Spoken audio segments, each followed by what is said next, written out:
بسم اللہ الرحمن الرحیم والصلاة والسلام على خاتم النبيين محمد وآله وصحبه أجمعين أما بعد فقد قال الله تعالى في كلامه المجيد أعوذ بالله من الشيطان الرجيم بسم الله الرحمن الرحيم ولقد آتينا لقمان الحكمة أن اشكر لله ومن يشكر فإنما يشكر لنفسه ومن كفر فإن الله غني حميد ووصينا الإنسان بوالديه حملته أمه وهنا على وهن وفصاله في عامين أن اشكر لي ولوالديك إلي المصير وإن جاهداك على أن تشرك بما ليس لك به علم فلا تطعهما وصاحبهما في الدنيا معروفا واتبع سبيل من أناب إلي ثم إلي مرجعكم فأحكم بينكم فيما كنتم فيه تختلفون يا بني إنها إن تك مثقال حبة من خردل فتكن في صخرة أو في السماوات أو في الأرض يأتي بها الله إن الله لطيف خبير يا بني أقم الصلاة وأمر بالمعروف وانهى عن المنكر واصبر على ما أصابك إن ذلك من عزم الأمور ولا تصعد خدك للناس ولا تمشي في الأرض مرحا إنك لن تخرق الأرض إن الله لا يحب كل مختال فخور واقصد في مشيك واغضض من صوتك إن أنكر الأصوات لصوت الحمير صدق اللہ العظیم. معزز سامعین، آج کی میری اس تقریر کا عنوان ہے حضرت لقمان کی نصیحت. حضرت لقمان نے اپنے بیٹے کو جو نصیحتیں کی ہے اور وہ نصیحتیں اتنی اہم ہے کہ اللہ تعالی نے اسے قرآن مجید میں بیان کیا.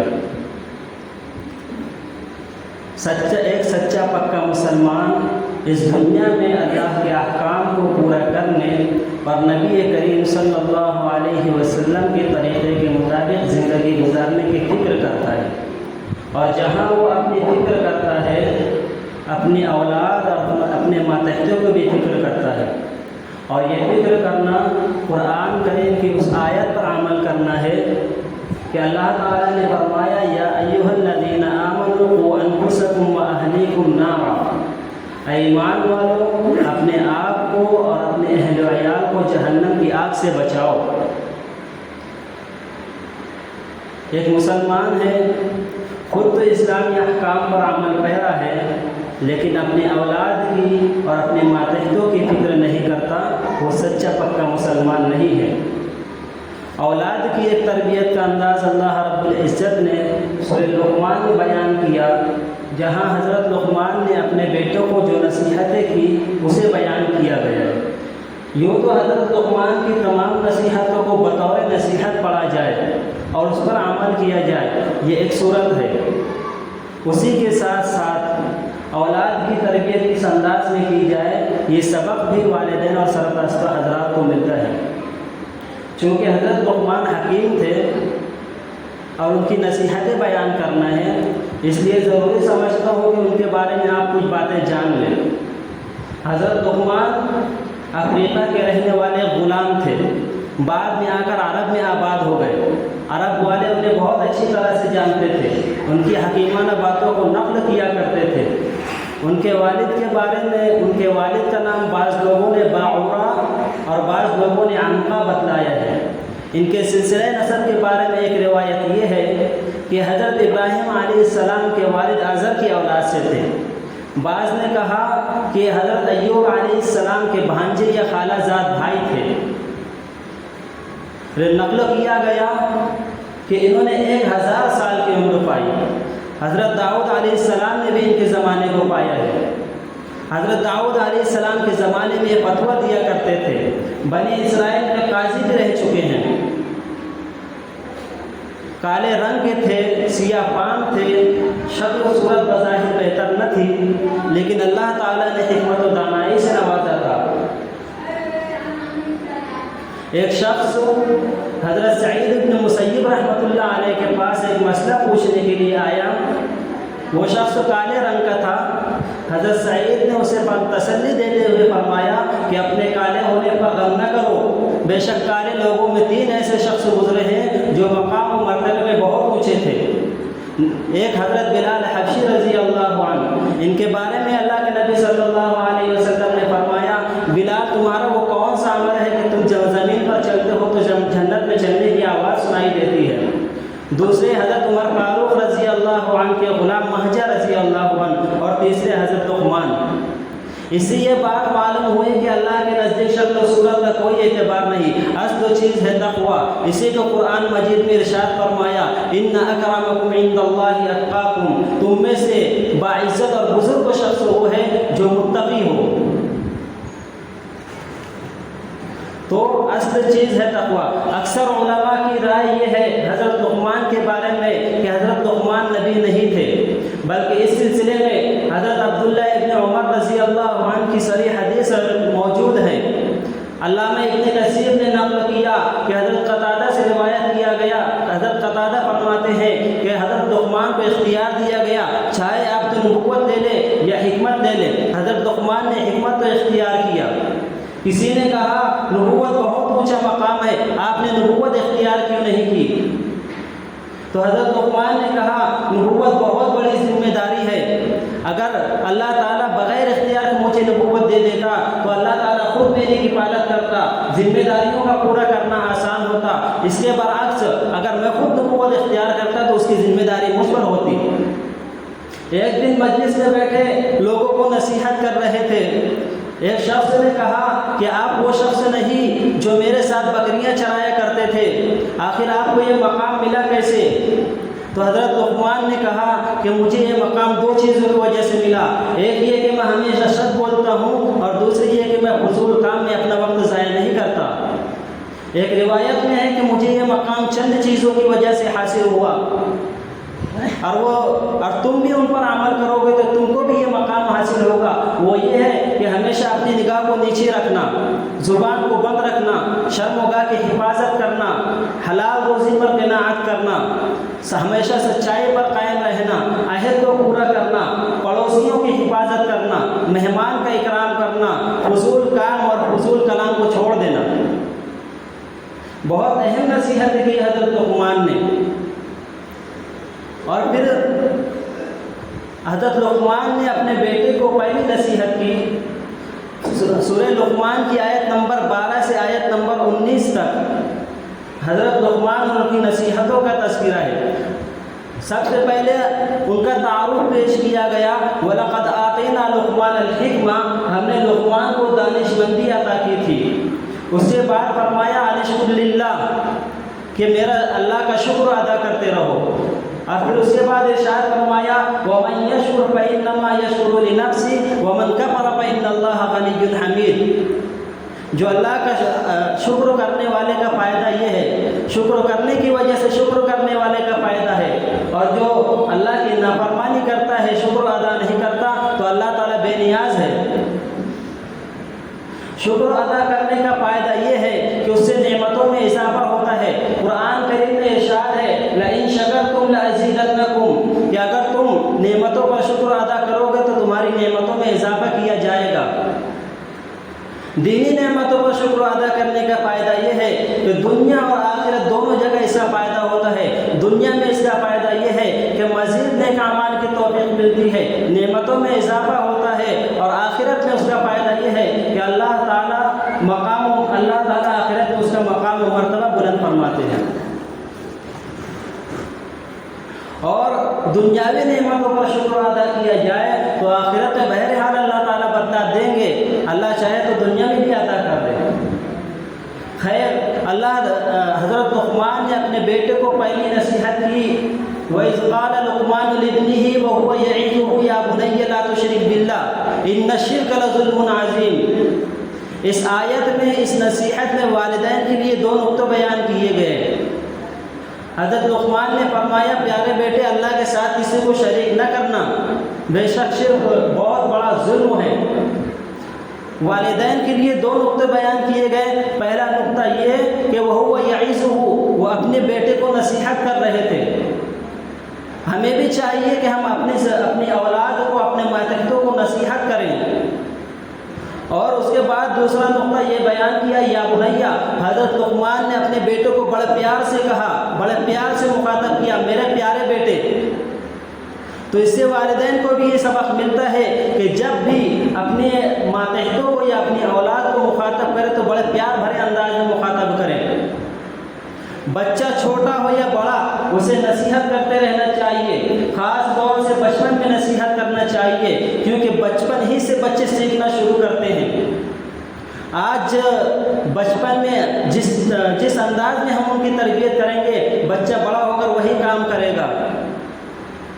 مالیگاؤں کا تازہ ترین واقعہ ہے، ایک شخص مسجد میں داخل ہوا، الماریاں چیک کیا، کچھ نہیں ملا، ممبر کے پیچھے گیا، کچھ نہیں ملا، اوپر گیا، امام صاحب کے 4000 روپے چوری کیے اور دیگر پیسے چوری کیے اور کل 7000 چوری کیے۔ جب اس کے بارے میں تحقیق کی گئی تو پتہ چلا کہ فلاں لڑکے نے چرائے، کیمرے میں اس کی تصویر آئی۔ کسی نے اس کے بارے میں بتایا کہ اس کے باپ نے اس سے کہا تھا کہ بیٹا اگر چوری کرنا تو اکیلے چوری کرنا، کسی کے ساتھ چوری نہ کرنا۔ اس کا اثر یہ ہوا کہ بیٹا بڑا ہو کر نہ صرف چوری کرنے میں نڈر ہوا، بلکہ اتنا بے باک ہوا کہ اس نے یہ نہیں دیکھا میں کہاں چوری کر رہا ہوں اور کس کے پیسے چوری کر رہا ہوں۔ اللہ کے گھر میں چوری کیا اور اوپر سے امام صاحب کے پیسے چوری کیا، جو مصلیان کا اور اہل محلے کا رہنما ہوتا ہے۔ تو ہم جس انداز میں اولاد کی تربیت کریں گے، بچے آگے چل کر اس انداز میں عمل کریں گے۔ اگر ہم نے اچھی تربیت کی تو آگے چل کر بچے اچھے عمل کریں گے اور اس کا اجر و ثواب والدین کو ملے گا۔ اور اس کے بعد اللہ تعالیٰ نے درمیان میں والدین کے مقام و مرتبے کو بیان کیا۔ وَوَصَّيْنَا الْإِنسَانَ بِوَالِدَيْهِ حَمَلَتْهُ أُمُّهُ وَهْنًا عَلَى وَهْنٍ وَفِصَالُهُ فِي عَامَيْنِ أَنِ اشْكُرْ لِي وَلِوَالِدَيْكَ إِلَيَّ الْمَصِيرُ، کہ ہم نے انسان کو والدین کے بارے میں تاکید کی کہ وہ ان کا اکرام کرے، ان کے ساتھ حسن سلوک کرے، اس لیے کہ اس کی ماں اس کو اپنے کمزور ہونے کے باوجود اس کو اپنے پیٹ میں اٹھائے رکھتی ہے، غیر معمولی تکلیف اٹھاتی ہے، اور پھر فرمایا 2 سال میں بچے کا دودھ چھوڑانا ہے۔ تم اللہ کا شکر ادا کرو، اپنے والدین کا شکر ادا کرو، تمہیں آخرکار تمہیں میرے پاس لوٹ کر آنا ہے۔ بہت اہم بات اللہ تعالیٰ نے ارشاد فرمائی، اسی مضمون کو سورہ بنی اسرائیل میں فرمایا، وَقَضَىٰ رَبُّكَ أَلَّا تَعْبُدُوا إِلَّا إِيَّاهُ وَبِالْوَالِدَيْنِ إِحْسَانًا إِمَّا يَبْلُغَنَّ عِندَكَ الْكِبَرَ أَحَدُهُمَا أَوْ كِلَاهُمَا فَلَا تَقُل لَّهُمَا أُفٍّ وَلَا تَنْهَرْهُمَا وَقُل لَّهُمَا قَوْلًا كَرِيمًا۔ اللہ تعالیٰ نے سب سے پہلے اپنی وحدانیت کو بیان کیا کہ اللہ کے سوا کسی کی عبادت نہ کرو، اس کے بعد فرمایا والدین کے ساتھ حسن سلوک کرو۔ والدین کے مقام و مرتبے کو اگر پہچاننا ہو تو ان دونوں آیتوں سے پہچانیے کہ اللہ تعالیٰ نے سب سے پہلے اپنی ذات کا ذکر کیا، اس کے بعد کسی نبی کا ذکر نہیں کیا، کسی ولی کا ذکر نہیں کیا، اپنے پیارے محبوب کا ذکر نہیں کیا۔ اگر ذکر کیا کسی کا تو وہ والدین ہیں، فرمایا ان کے ساتھ حسن سلوک کرو۔ اگر ان میں سے کوئی بڑھاپے کی عمر کو پہنچ جائے تو ان کے ساتھ نرمی سے پیش آؤ، نرم گفتگو کرو، ان کو اف نہ کہو، ان کے ساتھ ان کے سامنے عاجزی کے ساتھ کھڑے رہو۔ اور پھر فرمایا جب وہ بوڑھے ہو جائے تو ان کے لیے دعائیں کرو کہ یا اللہ جس طرح انہوں نے مجھے چھوٹے سے پالا ہے اسی طرح تو بھی ان پر رحم فرما۔ یہاں بھی اللہ تعالیٰ نے اپنی وحدانیت کے بعد والدین کا تذکرہ کیا، اور پھر اس کے بعد فرمایا وَإِن جَاهَدَاكَ عَلَىٰ أَن تُشْرِكَ بِمَا لَيْسَ لَكَ بِهِ عِلْمٌ فَلَا تُطِعْهُمَا وَصَاحِبْهُمَا فِي الدُّنْيَا مَعْرُوفًا وَاتَّبِعْ سَبِيلَ مَنْ أَنَابَ إِلَيَّ ثُمَّ إِلَيَّ مَرْجِعُكُمْ فَأُنَبِّئُكُم بِمَا كُنتُمْ تَعْمَلُونَ۔ اگر والدین تم سے یہ مطالبہ کرے کہ تم اللہ کے ساتھ شرک کرو تو تم ان کی یہ بات نہ ماننا اگر تمہارے پاس اس کی کوئی دلیل نہیں ہے، اور ان کے ساتھ دنیا میں بہتر سلوک کرنا، اچھائی سے رہنا، اور اس شخص کے راستے کی پیروی کرنا جو میری طرف رجوع کرتا ہے۔ آخرکار تم کو میری طرف لوٹ کر آنا ہے، پھر میں تم کو بتاؤں گا تمہارے اعمال کے بارے میں۔ اس آیت میں 3 مسائل بیان کیے گئے۔ ایک مسئلہ یہ بیان کیا کہ بچے کا دودھ 2 سال میں چھڑا دینا ہے، زیادہ سے زیادہ 2.5 سال میں چھڑانا ہے۔ اور پھر فرمایا کہ والدین تم سے اگر یہ مطالبہ کرے کہ تم اللہ کے ساتھ کسی کو شریک کرو تو تم ان کی یہ بات نہ ماننا، اگرچہ والدین ناراض ہو جائے۔ اور اس کے بعد فرمایا کہ والدین چاہے غیر مسلم ہو یا مسلمان، ان کے ساتھ حسن سلوک کرتے رہنا اور ان کا نفقہ، ان کا حق ادا کرتے رہنا۔ والدین کی بات ماننا چاہیے، حسن سلوک کرنا چاہیے، ورنہ اگر والدین ناراض ہو گئے اور ان اولاد کے لیے بد دعا کر دی تو یہ یاد رکھنا چاہیے کہ والدین کی دعا بہت جلد قبول ہوتی ہے۔ نیو ایرا کے اخبار میں ایک مضمون چھپا تھا قاری سدیس کا۔ اس میں قاری سدیس نے اپنی آپ بیتی بتائی کہ جب میں چھوٹا تھا بہت شرارتی تھا، بہت شرارت کرتا تھا، گھر سے باہر ہوتا تھا تو گھر پہ شکایتیں آتی تھی، گھر میں ہوتا تھا تو گھر کا نقصان کرتا تھا۔ ایک مرتبہ گھر میں مہمان آئے، عرب کے لوگ بہت مہمان نواز ہوتے ہیں، تو گھر میں مہمان آئے تو ان کی والدہ نے بہت عمدہ قسم کا سالن بنایا۔ جب بچہ گھر میں آیا تو دیکھا سالن بنا ہے، مٹی اٹھا کر سالن میں ڈال دی۔ ان کی والدہ اتنی ناراض ہوئی کہ والدہ نے غصے کی حالت میں بچے کو بد دعا نہ دی، بلکہ غصے کی حالت میں کہا کہ جا اللہ تجھے کعبہ کا امام بنا دے۔ اور وقت گزرا، آج قاری سدیس کعبہ کے امام ہیں۔ تو یہ بات یاد رکھنا چاہیے کہ جلد بازی میں والدین بچے کے لیے بد دعا نہ کریں۔ اگر بد دعا کریں گے تو وہ دعا قبول ہو کر بد دعا قبول ہو کر رہے گی۔ بنی اسرائیل کا بہت بڑا عابد تھا، اپنی دعا میں مست تھا۔ ایک مرتبہ نماز کی نیت باندھا، اس کے والدہ نے آواز دی تو وہ عابد سوچنے لگا کہ اگر میں اپنی والدہ کی طرف متوجہ ہوتا ہوں تو اللہ کے احکام کی خلاف ورزی ہوگی، نماز ٹوٹے گی، اور اگر اپنی نماز پڑھتا ہوں تو والدہ ناراض ہوگی۔ اسی کشمکش میں تھا کہ والدہ آواز دیتی رہی اور یہ نہیں آ پائے۔ والدہ نے کہا کہ اللہ تجھے اس وقت تک موت نہ دے جب تک تو کسی فاحشہ کا منہ نہ دیکھ لے۔ وقت گزر گیا، ایک شخص بکریاں چرا رہا تھا، بارش ہو رہی تھی، وہاں ایک خاتون تھی کسی آڑ میں، دونوں ایک ساتھ ملے اور اس کے نتیجے میں زنا عمل میں آیا، اس کے نتیجے میں بچہ پیدا ہوا۔ لوگوں نے پوچھا یہ بچہ کس کا؟ اس خاتون نے کہا کہ یہ بچہ فلاں عابد ہے جو پہاڑ پہ اپنی عبادت کرتا ہے۔ لوگ غصے میں گئے، اس کی عبادت گاہ توڑ دی، اس کو میدان میں لے کر آئے کہ اسے سزا دی جائے گی۔ اللہ تعالیٰ نے اس بچے کو جو زنا کے نتیجے میں عمل میں آیا تھا، اس بچے کو قوت گویائی عطا کی۔ اس نے کہا کہ میرا باپ یہ عابد نہیں بلکہ فلاں چرواہا ہے۔ تو بتلانا یہ مقصود ہے کہ والدین کی دعا بد دعا اور دعا دونوں قبول ہوتی ہے۔ تو جلد بازی میں بچوں کے لیے، اولاد کے لیے بد دعا نہیں کرنی چاہیے۔ اس کے بعد حضرت لقمان نے اپنے بیٹے کو نصیحت کی کہ ہمیشہ اللہ تعالیٰ کا استحضار رہنا چاہیے۔ یا بنی انہا ان تک مثقال حبۃ من خردل فتکن فی صخرۃ، اے بیٹے کوئی بدانہ ہو جو رائی کے برابر ہو اور پھر وہ پتھر کی جگر میں پیوست ہو، او فی السماوات او فی الارض یأتی بہ اللہ، یا آسمانوں میں ہو یا زمین میں ہو، اللہ اسے ضرور حاضر کر کے رہیں گے۔ ہمیں بچوں کو بھی یہ نصیحت کرنی چاہیے، انہیں بتانا چاہیے کہ اللہ تعالیٰ آپ کو ہر وقت دیکھ رہا ہے، چاہے وہ رائی کا دانہ ہو اسے بھی دیکھ رہا ہے۔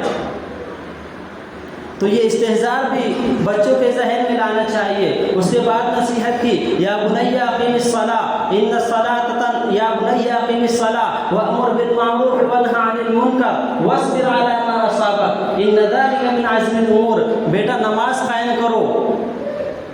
بہت اہم نصیحت کی۔ حدیث میں ہے اول ما يحاسب به العبد يوم القيامة الصلاة فإن صلحت صلح سائر عمله وإن فسدت فسد سائر عمله، قیامت کے دن سب سے پہلے نماز کا حساب ہوگا۔ اگر نماز صحیح تو سارے اعمال درست، اگر نماز صحیح نہیں ہے تو سارے اعمال بھی صحیح نہیں ہوں گے۔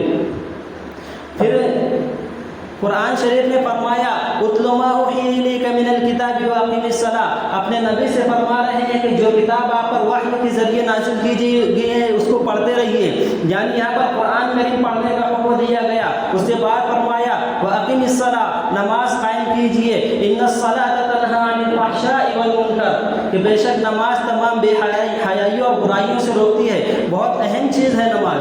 حضرت لقمان نے سب سے پہلے اللہ کی وحدانیت کو بیان کیا، اس کے بعد فرائض و احکام و فرائض کی اہمیت کو بتلا رہے ہیں، اور احکام و فرائض میں سب سے اہم چیز جو تھی وہ نماز تھی۔ حضرت لقمان نے کہا کہ نماز قائم کرو۔ نماز خود اہم ہونے کے ساتھ ساتھ دوسرے اعمال کی درستگی کا بھی ذریعہ ہے۔ ایک شخص اللہ کے رسول صلی اللہ علیہ وسلم کے پاس آیا اور کہا یا رسول اللہ، فلاں شخص دن میں چوری کرتا ہے، رات میں نماز پڑھتا ہے۔ اللہ کے رسول صلی اللہ علیہ وسلم نے فرمایا کہ عن قریب اس کو اس کی نماز اس کے برے کاموں سے روک دے گی۔ اس کے بعد حضرت لقمان نے اپنے بیٹے کو نصیحت کی، امر بالمعروف نہی عن المنکر کی، کہ بیٹا بھلائی کا حکم کرتے رہنا اور برائی سے روکتے رہنا۔ بہت اہم چیز بیان کی حضرت لقمان نے، امر بالمعروف نہی عن المنکر مسلمانوں پر واجب ہے۔ آج ہماری آنکھوں پر کتنی برائیاں ہوتی ہیں۔ حضرت حذیفہ کی حدیث میں ہے، عن حذیفہ رضی اللہ عنہ ان النبی صلی اللہ علیہ وسلم قال لتأمرن بالمعروف ولتنهون عن المنکر او لیوشکن اللہ ان یبعث علیکم عذابا من عنده ثم لتدعنه ولا يستجاب لكم۔ حضرت حذیفہ کہتے ہیں کہ نبی کریم صلی اللہ علیہ وسلم نے فرمایا تم ضرور بالضرور امر بالمعروف نہی عن المنکر کرتے رہو، ورنہ قریب ہے کہ تم پر اللہ تعالیٰ کی طرف سے عذاب مسلط کر دیا جائے، اور تم دعا کرتے رہو اور تمہاری دعا قبول نہ کی جائے گی۔ حضرت سعید کہتے ہیں کہ جب تم میں سے کوئی برائی دیکھے تو اگر ہاتھ سے روکنے کی طاقت رکھتے ہیں تو ہاتھ سے روکے، ہاتھ سے روکنے کی طاقت نہیں رکھتا ہے زبان سے روکے، زبان سے روکنے کی طاقت نہیں رکھتا ہے تو اس کو دل میں برا جانے، اور یہ ایمان کا سب سے کم درجہ ہے۔ اس سے یہ بات معلوم ہوئی کہ اگر آپ ہاتھ سے روکنے کی طاقت رکھتے اور اسے ہاتھ سے روکتے ہیں تو یہ ایمان کا اعلیٰ درجہ ہے۔ ہاتھ سے روکنے کی طاقت نہیں رکھتے، زبان سے روکتے ہیں، یہ ایمان کا اوسط درجہ ہے۔ زبان سے روکنے کی بھی طاقت نہیں رکھتے اور اس پر اپنے دل میں برا جانتے ہیں تو یہ ایمان کا ادنا درجہ ہے۔ اور پھر آیت میں فرمایا گیا والمؤمنون والمؤمنات بعضهم اولیاء بعض کہ مسلمان مرد مسلمان عورتیں آپس میں دینی ساتھی ہیں۔ یأمرون بالمعروف وینہون عن المنکر، امر بالمعروف اور نہی عن المنکر کا حکم دیتے ہیں۔ ویقیمون الصلاۃ ویؤتون الزکاۃ، نماز قائم کرتے ہیں، زکوٰۃ دیتے ہیں۔ اولئک سیرحمہم اللہ، ان قریب اللہ تعالیٰ ان پر اپنا رحم کرے گا۔ اس کے بعد فرمایا حضرت لقمان نے کہ وَاصْبِرْ عَلَىٰ مَا أَصَابَكَ، کہ جو مصیبت تم کو پیش آئے اس پر صبر کرو۔ إِنَّ ذَلِكَ مِنْ عَزْمِ الْأُمُورِ، بے شک صبر کرنا بہت اہم کاموں میں سے ہے۔ جب بندہ اللہ کی وحدانیت کا اقرار کرے گا، والدین کا اکرام کرے گا، اور اس کے بعد نماز قائم کرے گا، اللہ کا استحضار رکھے گا، اور اس کے بعد امر بالمعروف نہی عن المنکر کرے گا، تو ممکن ہے کہ اس کو وہ مصیبتیں پیش آئے، لوگ راستے میں رکاوٹ بنے، اس کے راستے میں ٹانگ اڑائے، ممکن ہے یہ مصیبتیں پیش آئے، تو فرمایا کہ اس پر صبر کرنا بے شک یہ اہم کاموں میں سے ہے۔ اور اصل صبر کرنا پہلی مصیبت کے وقت صبر کرنا ہے۔ اسی کو حدیث میں فرمایا الصبر عند الصدمۃ الاولى، کہ اصل صبر پہلی مصیبت کے وقت ہے، ورنہ صبر کرتے کرتے انسان کو صبر کی عادت لگ جاتی ہے۔ اس کے بعد فرمایا ولا تصعر خدك للناس ولا تمشي في الارض مرحا، کہ لوگوں سے بات کرتے وقت اپنا گال نہ پھلانا، لوگوں سے بے رخی نہ کرنا، جب تم سے کوئی بات کرے تو اس کی بات کو غور سے سننا۔ یہ بھی بہت اہم نصیحتیں کی ہے۔ اللہ کے نبی صلی اللہ علیہ وسلم کا بھی اسوہ ہے کہ جب اللہ کے نبی صلی اللہ علیہ وسلم کسی سے بات کرتے تھے تو پورا چہرہ اسی کی طرف ہوتا تھا، پھر جب دوسرے سے بات کرتے تو پورا چہرہ اس کی طرف ہوتا تھا۔ اور آج ہمارا حال یہ ہے کہ ہم کسی دوسری طرف دیکھتے ہیں اور کسی دوسرے سے بات کرتے ہیں، تو ایسا نہیں ہونا چاہیے۔ اور اس کے بعد فرمایا وَلَا تَمْشِ فِي الْأَرْضِ مَرَحًا، کہ زمین پر اکڑ کر مت چلو۔ إِنَّ اللَّهَ لَا يُحِبُّ كُلَّ مُخْتَالٍ فَخُورٍ، اور دوسری طرف ارشاد فرمایا ولا تمشي في الارض مرحا انك لن تخرق الارض ولن تبلغ الجبال طولا، زمین پر اکڑ کر مت چلو، اس لیے کہ تمہارے اکڑ کر چلنے کی وجہ سے نہ تو زمین پھٹے گی اور نہ تم پہاڑوں کی بلندیوں تک پہنچ سکو گے۔ اور اکڑ کر چلنا، تکبر کرنا یہ جائز نہیں ہے۔ تکبر کرنا اللہ کی صفت ہے۔ اللہ تعالیٰ کوئی بندہ تکبر کرے اللہ تعالیٰ انتہائی ناپسند کرتا ہے۔ اس سے بعد فرمایا وَاقْصِدْ فِي مَشْيِكَ وَاغْضُضْ مِنْ صَوْتِكَ، کہ چلنے میں میانہ روی اختیار کرنا، اعتدال سے چلنا، نہ بہت دھیرے چلنا نہ بہت اسپیڈ چلنا۔ اللہ کے نبی صلی اللہ علیہ وسلم نے نمازی کے لیے بھی حکم دیا کہ اگر جماعت کی نماز حاصل کرنے کے لیے تیز چلتا تھا تو اس کو منع کیا کہ تیز مت چلو۔ اور آج ہمارا بھی حال یہی ہے کہ جب امام صاحب رکوع میں چلے جاتے ہیں تو ہم دوڑ کر آتے ہیں، ہم سب کا یہ حال ہے، تو اس سے بھی منع کیا۔ اور پھر فرمایا وَاغْضُضْ مِنْ صَوْتِكَ، اپنی آواز کو نیچی رکھو، إِنَّ أَنْكَرَ الْأَصْوَاتِ لَصَوْتُ الْحَمِيرِ، اپنی آواز کو نیچی رکھو، زیادہ شور نہ کرو، اس لیے کہ جانوروں میں سب سے زیادہ بری آواز اگر کسی کی ہے تو وہ گدھے کی آواز ہے۔ تو یہ تمام نصیحتیں ہمیں اپنی اولاد کو کرنی چاہیے۔ سب سے پہلے اللہ کی وحدانیت کو بیان کرنا چاہیے، اس کے بعد والدین کے مقام و مرتبے کو بیان کرنا چاہیے، پھر اس کے بعد اللہ کے استحضار کو بتانا چاہیے کہ اللہ تعالیٰ ہر جگہ حاضر و ناظر ہے، ہمیں ہر وقت دیکھ رہا ہے۔ اگر ہم یہ نصیحت اولاد کو کریں گے تو بچہ آگے چل کر گناہوں سے بچے گا، اس کے ذہن میں ہمیشہ یہ خیال رہے گا کہ اللہ تعالیٰ مجھے دیکھ رہے ہیں۔ اس کے بعد فرمایا امر بالمعروف، نماز قائم کرو، امر بالمعروف نہی عن المنکر کرو۔ ایسی کل 9 نصیحتیں حضرت لقمان نے اپنے بیٹوں کو کی ہے، ہمیں بھی اپنے ماتحتوں کو اور اپنے اولاد کو یہ نصیحتیں کرنی چاہیے۔ اللہ تعالی ہم سب کو پہلے سننے سے زیادہ عمل کی توفیق عطا فرمائے۔ اقول قولی ھذا واستغفر اللہ لی ولکم ولسائر المسلمین فاستغفروہ انہ هو الغفور الرحیم، وآخر دعوانا ان الحمد للہ رب العالمین۔